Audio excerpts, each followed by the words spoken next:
Je m'en souviens. Avec Gilles Proulx. Aujourd'hui, chers amis, j'aimerais vous faire connaître un lieu qui, à prime abord, pourrait vous repousser, et vous n'avez pourtant pas de raison de repousser ce lieu magnifique, qui est, croyez-le ou non, le cimetière Notre-Dame-des-Neiges, qui est le plus grand au Canada, le troisième en importance en Amérique du Nord. C'est là qu'on peut retrouver un équilibre entre l'esprit classique et le goût de la nature.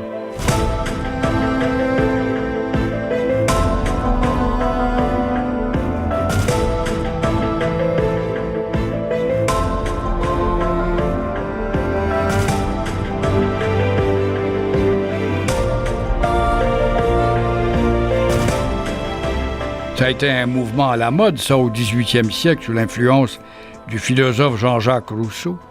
Et les premiers architectes de Notre-Dame-des-Neiges se sont inspirés de l'aménagement du cimetière Père-Lachaise, donc un cimetière musée, on est à Paris, pour établir l'ordonnance et le style du nouveau cimetière.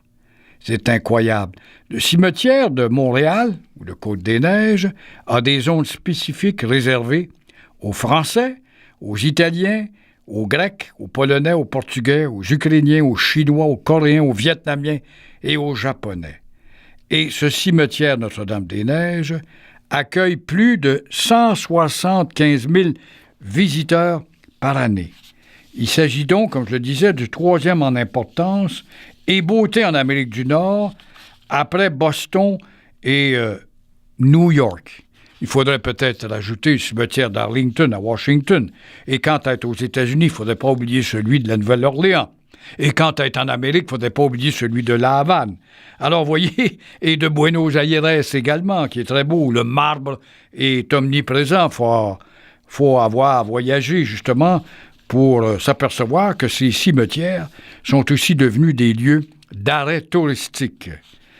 Alors, toujours est-il qu'aujourd'hui, vous êtes à peu près 180 000 à le visiter annuellement pour aller l'admirer et vous recueillir sur ces plus de 900 000 tombes.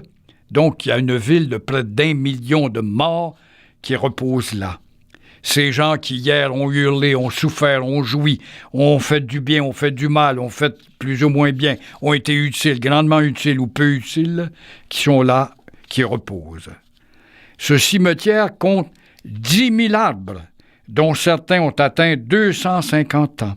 Ils pourraient vous parler d'histoire, eux aussi, avec un âge aussi avancé. Il y a là 65 000 monuments, dont plusieurs très célèbres, qui s'inspirent justement du cimetière Père-Lachaise à Paris, qui, lui, vous donne rendez-vous avec l'histoire. L'originalité, il y a un secteur français, il y en a un italien, il y en a un polonais, un portugais, etc. Et il y en a même une section maintenant limbique, malgré que les limbes n'existent plus, Rome l'a décidé. Pendant un fort temps, il y avait des enfants qui n'avaient pas eu le temps d'être baptisés, par exemple, qui allaient reposer là. Mais avant Côte-des-Neiges, il y a eu plusieurs cimetières à Montréal. Depuis celui fondé le 9 juin 1643, soit après l'arrivée de M. de Maisonneuve, il y a l'emplacement du musée de Pointe-à-Calière. Et ça veut donc dire qu'en allant visiter ce musée de la Pointe-à-Calière, vous allez voir les premières tombes de Montréal qui sont encore là, ou qu'on appelait plutôt Ville-Marie à l'époque. Il y en a eu aussi un autre au Carré de Mignonne. Alors, il a donc fallu déterrer nombre de morts dans le Vieux-Montréal et au Carré de Mignonne, parce qu'il y en avait un où est la Banque nationale, actuellement le grand édifice noir en verre, là, qui est de côté avec Maisonneuve. Il y avait là aussi un petit cimetière. Alors, pour transporter ces ossements vers la montagne, quand on a décidé de mettre le cimetière en banlieue, il a fallu des charrettes, et parmi les restes, il y a justement des gens célèbres qu'on a transportés, dont les restes de Ludger Duvernay, le fondateur de la Société Saint-Jean-Baptiste, en 1857, qui a une station de métro. Il faut ajouter les noms de Georges-Étienne Cartier, d'Honoré Mercier, d'Arcy McGee. Il y a le monument Duvernay, Il y a le monument aux patriotes également, où ils sont là, ils reposent. Après avoir été excommuniés, on leur a enfin trouvé une place. Et justement, pour le rendre plus célèbre, on a eu l'idée de s'inspirer de ce cimetière-ci, connu dans le monde, celui du Père-Lachaise. Et pour attirer du monde, on avait installé les corps de célébrités tels La Fontaine, Molière, Racine, les soldats de Napoléon notamment. La sœur de Napoléon, Caroline Murat, son mari l'ambitieux, sont là un côté de l'autre. On prend contact également avec des grandes vedettes, Gilbert Bécaud, je pense. Je pense également à Yves Montand et combien d'autres. En plus de morts, Côte-des-Neiges est un mélange de cimetière monumental et cimetière jardin. Il compte une faune intéressante composée d'écureuils gris, de tamias rayés, des petits Suisses comme on les appelle, des marmottes, des ratons laveurs, des moufettes. Il y a même un renard roux qui a été vu, qui s'est installé là, à part de douzaines d'oiseaux. Mais ce qu'il y a de plus triste aussi, c'est de voir que l'homme social, cet animal pas toujours raisonnable, abandonne souvent, lors du grand week-end des déménagements, des pauvres chiens dans le fin fond de ce cimetière. Ce que c'est triste à entendre. Quant à la flore, on retrouve des saules pleureurs, le vrai, véritable arbre du cimetière. S'il y a des cyprès dans les cimetières de France, c'est que le climat le permet, ce qui n'est pas le cas ici. Il y a des érables, des marronniers d'Inde, et il y aura bientôt 7000 arbres. Voilà un poumon vert, n'est-ce pas?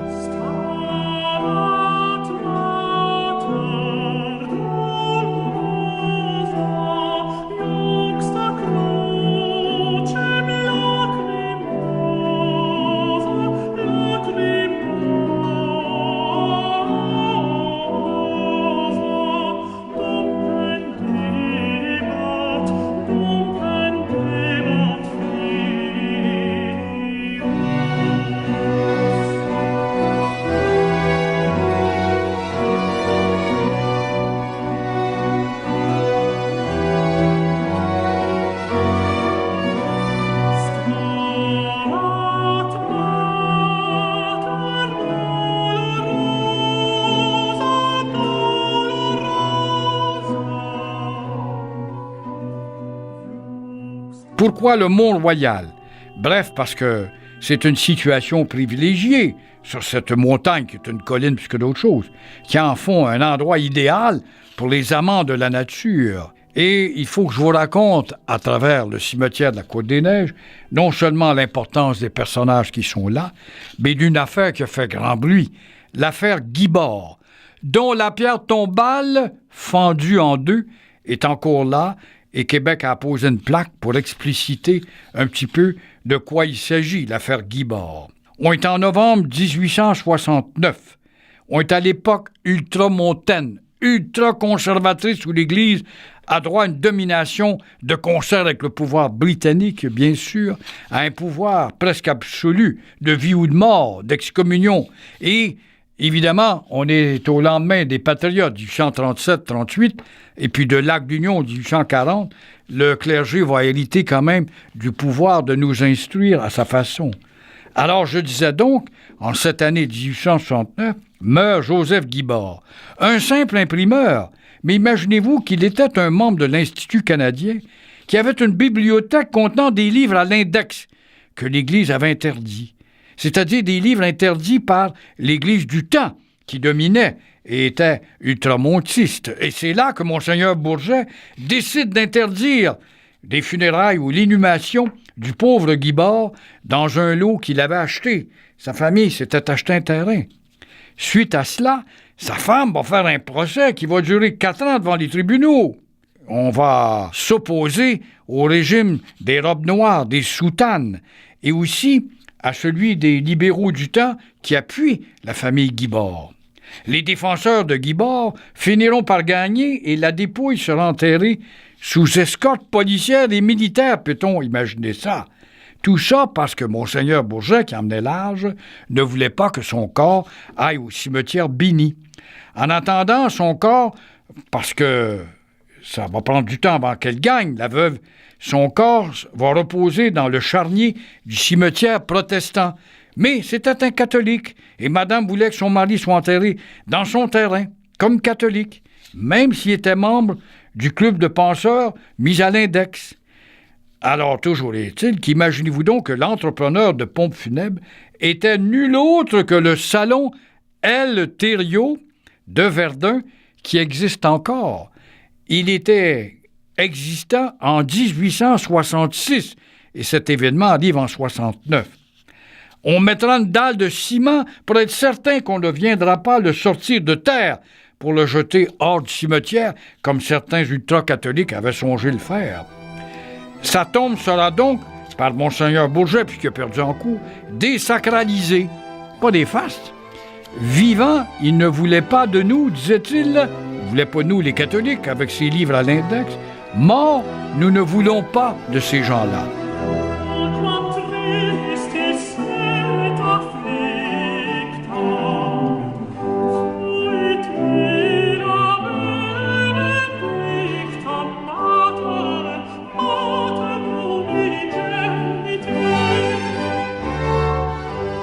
Alors, Monseigneur Bourget avait peut-être perdu, mais l'Institut canadien avait gagné devant le tribunal. Mais, dans le fond, va perdre, parce que son influence va diminuer à cause de cette dénonciation et ce geste de Monseigneur Bourget qui avait la faveur de la publicité à travers les médias ou la presse écrite à l'époque. Et le clergé aura réussi à diminuer l'influence de ce groupe de l'Institut canadien, ce groupe de laïcs, et faire disparaître petit à la faveur du temps, justement, cette organisation qui contestait l'autorité cléricale un peu trop forte. Parmi les autres polémiques, il faut saluer aussi la chasse aux détrousseurs de tombes. Enfin, je ne sais pas si on doit dire les saluer, mais en parler parce que c'était évident. Il y avait des chasseurs de tombes et de voleurs de cadavres, pas nécessairement comme au temps des Égyptiens. Vous savez qu'au temps des Égyptiens, des pharaons, quand on enterrait un grand prêtre ou un grand personnage, on mettait un serpent cobra dans sa tombe, justement pour qu'il puisse s'attaquer aux voleurs qui avaient tendance à venir quelques jours après son inhumation. Alors, toujours est-il que les détrousseurs de tombes étaient nombreux. Les voleurs de cadavres aussi, dans un temps plus moderne en tout cas, qui venaient parce qu'ils offraient le cadavre aux facultés de médecine. On le sait, l'Université de Montréal, sa faculté de médecine a été pointée du doigt, justement, parce que ses étudiants avaient la chance de disséquer le cadavre et en faire l'étude du corps humain. C'est important, mais aujourd'hui, on a toutes sortes d'autres moyens scientifiques sans nécessairement aller voler des cadavres. Pourquoi est-ce qu'on l'avait déplacé? Certains gens se disent, oui, mais on aurait dû laisser le cimetière dans le Vieux-Montréal. C'était pour des raisons d'hygiène. On a déplacé les cimetières de Montréal sur le Mont-Royal en 1854. Pourquoi? Parce qu'il y avait eu l'adoption d'un règlement en 1853 de la ville qui interdisait des sépultures dans les limites de la ville, sauf dans les églises. Il y en a qu'on enterrait à côté de l'église ou encore dans le sous-sol. Question d'hygiène, on avait peur de la peste et aussi, pour favoriser le développement urbain, il fallait faire de la place à des beaux terrains, ces cimetières. Alors, l'option du Mont-Royal devient donc quelque chose de très important et d'inévitable. Et touristiquement parlant, aujourd'hui, on le sait, on va être des centaines de milliers à y aller.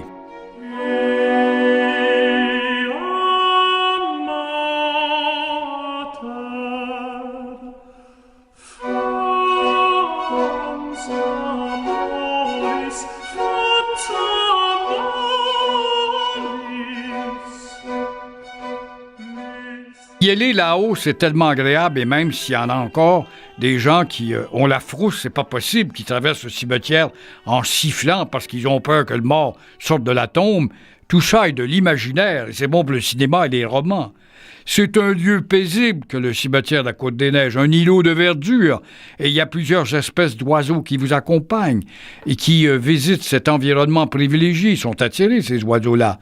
Alors, des touristes de la faune des oiseaux qui s'installent là pour aller chanter, faire des nids, par exemple.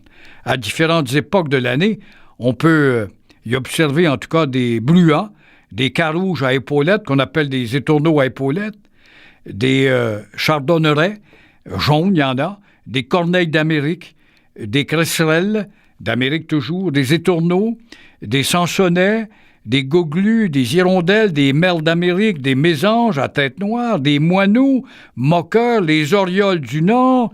Ah, c'est incroyable, comme vous voyez, ça ne finit pas. Il faut apprendre justement la connaissance de ces familles d'oiseaux pour s'apercevoir qu'on rentre là dans une espèce de paradis. Les faisans sont encore nombreux. Ils l'étaient en tout cas dans les années 60-70.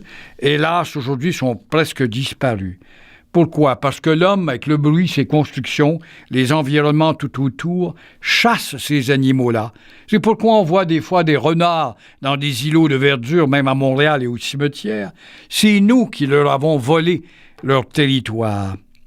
Mais il y a aussi, en allant au cimetière, tout un aspect éducatif à retenir. Qu'une telle réserve faunique, ça représente quelque chose. Cette vie animale anime le site et offre des éléments de réflexion sur la place de l'homme dans l'univers. Et à ce sujet, moi, je vous invite à consulter un exemple, par exemple, le répertoire des personnages, le livre qui s'appelle « Le cimetière Notre-Dame-des-Neiges », qui nous rappelle les 150 ans et plus de ce cimetière. Le livre est magnifiquement illustré de photos, de même qu'une nouvelle collection intitulée « Mémoire et Histoire » est constituée d'une série de monographies.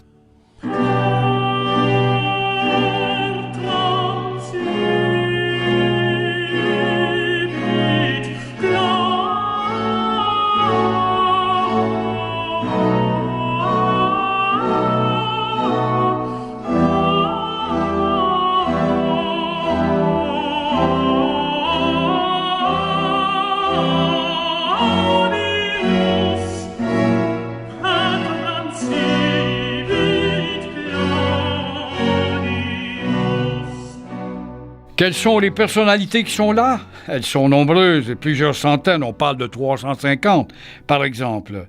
Il y a Henri Bourassa, le très grand orateur, qui était un ami au début de Wilfrid Laurier. Il va se distancer de lui pour des raisons de la guerre, la Première Guerre. Henri Bourassa aussi, qui réussit dans un discours en 1910 à l'église Notre-Dame. Il y avait là 12 000 personnes, autant sur la place d'Armes qu'à l'intérieur, et tout le gratin politique, pour écouter à cette année sainte de 1910, l'archevêque de Londres, un catholique, qui était venu nous recommander d'angliciser le catholicisme français de la Nouvelle-France, de Montréal, du Canada ou du Québec. Et nos grands penseurs, assis dans les premières rangées, ne disent rien. Heureusement, le petit peuple qui est dehors et qui écoute va entendre Henri Bourassa dans une envolée historique de venir dire qu'il n'en était pas question, le catholicisme devait demeurer français. Il y a Robert Bourassa, puisque je parle d'un Bourassa, un grand premier ministre qui a œuvré à la souveraineté énergétique du Québec. Sir Georges-Étienne Cartier, qui est un des pères de la Confédération, qui nous a obtenu un demi-gouvernement, si on veut, c'est-à-dire un gouvernement provincial. Jean Drapeau, un des grands maires de l'histoire de Montréal. Camillien Wood, le maire du peuple qui s'est tenu debout durant la guerre, en ne voulant pas que les Canadiens français aillent se battre pour l'Empire britannique, et qui a réussi à se faire élire en un nombre record de fois. Un grand poète qu'on n'étudie plus sur les bancs de l'école, bien sûr, Émile Nelligan. Une grande figure sportive, je pense à Maurice Richard, qui a un très beau monument qu'il faut voir, et qu'il est tout près d'un autre personnage, c'était Jean Drapeau et Pierre Bourgault, celui qu'on a qualifié d'un des plus grands orateurs politiques dans l'histoire du Québec. Olivier Guimond, une personnalité tellement aimée, Calixa Lavallée, et j'en oublie, je pense à Pierre Falardeau, ce libre-penseur cinéaste qui a une belle tombe bleue avec l'empreinte des mains et des réflexions très dures pour le régime fédéral. C'était un libre penseur. Et pas loin de Pierre Falardeau, il y a une petite colline où on va dans la section des riches. Et vous allez être étonnamment surpris de voir la beauté des pierres tombales, des monuments gigantesques qui ont coûté des millions de dollars. Et ce sont souvent des noms qu'on a vus dans l'actualité plutôt douteuse des dernières décennies. C'est à voir quand même dans ce cimetière si varié par la multitude de pierres qui nous démontrent le rang social de l'un par rapport à l'autre.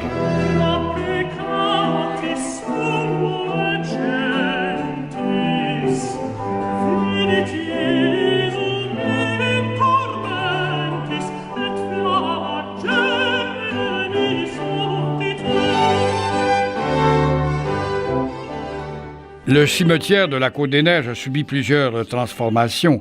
Je vous le disais, la fabrique de la paroisse Notre-Dame de Montréal, l'église Notre-Dame, possède et gère ce cimetière depuis 1854. Ça a été aménagé sur un terrain acheté au docteur Pierre Beaubien et le nouvel emplacement répondait à l'époque aux besoins d'une population montréalaise qui grandissait. Le cimetière Saint-Antoine du Carré-Dominion étant devenu trop petit, comme je vous mentionnais au début. Durant la deuxième moitié du 19e siècle, différents éléments monumentaux vont s'ajouter et il va y avoir d'abord la belle porte de l'entrée principale, la croix ornée de sabliers, le charnier, la chapelle et le pavillon administratif. En 1957, une maison historique, la maison Jarry-Henrichon, construite à l'époque de la Nouvelle-France, 1751, pour être terminée en 1781, a été relocalisée à son emplacement actuel à l'entrée du cimetière, rue de Selle. On la voit très bien, cette maison, on ne peut pas imaginer qu'elle est si âgée que ça. Cette maison avait longtemps appartenu à la famille Lacombe, de là la rue Lacombe, qui l'a habitée de 1802 à 1907. En 1976, un ensemble crématorium. L'Église accepte finalement la crémation parce qu'elle hésitait longtemps avant d'adopter cette nouvelle méthode d'exhumation. Alors, on érige donc une chapelle, un crématoire, sur le plateau adjacent à la zone des services. Le premier mausolée, celui de Notre-Dame, date de 1978. Et ensuite de ça, il y a la construction de 4 autres mausolées. Vous voyez comme la crémation devient populaire chez ceux qui préparent le grand voyage. Et il y en a un aussi qui est dédié à Jean-Paul II, Saint-François. Il y en a un qui est dédié à Marguerite Bourgeois en 1983, la Pietà, et un à Saint-Pierre et Saint-Paul qui date de 1989.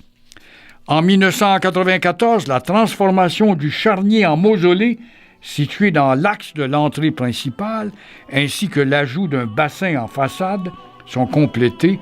Ce 6e mausolée sera dédié à Sainte-Claire d'Assise.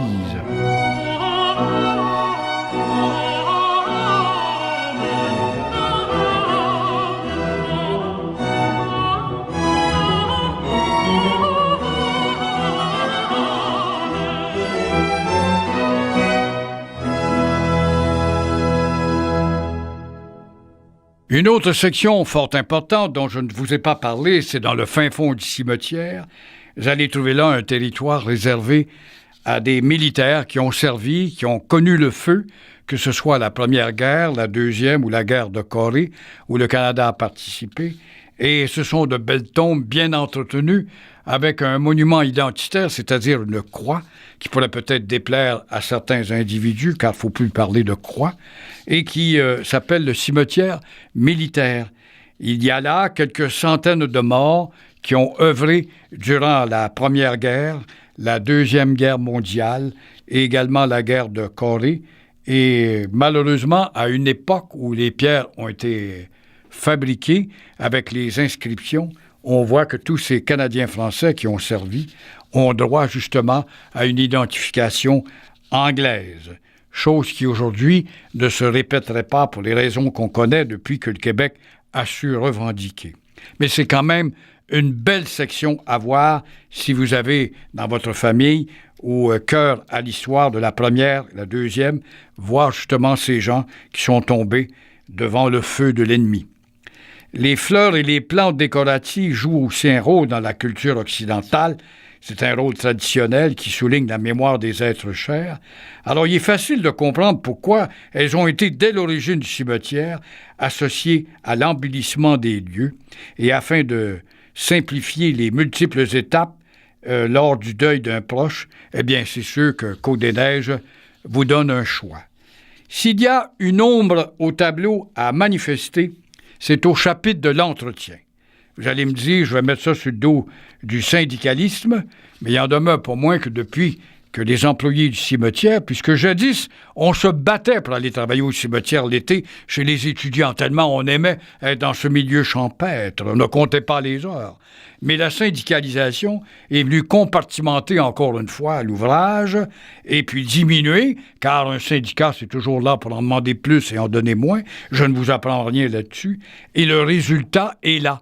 Ça donne une déception quant à l'entretien des gazons qui ne sont pas comparables à il y a quelques décennies, alors que le terrain de la Côte-des-Neiges pouvait se comparer facilement à un terrain de golf. Et pourtant, juste à côté, il y a la barrière, dans le fin fond du cimetière militaire, et de l'autre côté de la barrière, on voit là des canaux qui nous invitent à y voir les protestants militaires qui ont servi, et aussi tous ces gens qui appartiennent aux communautés protestantes, et d'assister et de déambuler, où il y a nombre de joggeurs, par exemple, dans un lieu absolument champêtre et de toute beauté, avec un gazon comparable à un terrain de golf. Et je n'aime pas vous dire ça parce qu'on pourra peut-être m'attribuer une étiquette, mais je suis obligé d'admettre qu'il n'y a pas de syndicat du côté du cimetière Mont-Royal, c'est-à-dire le cimetière protestant.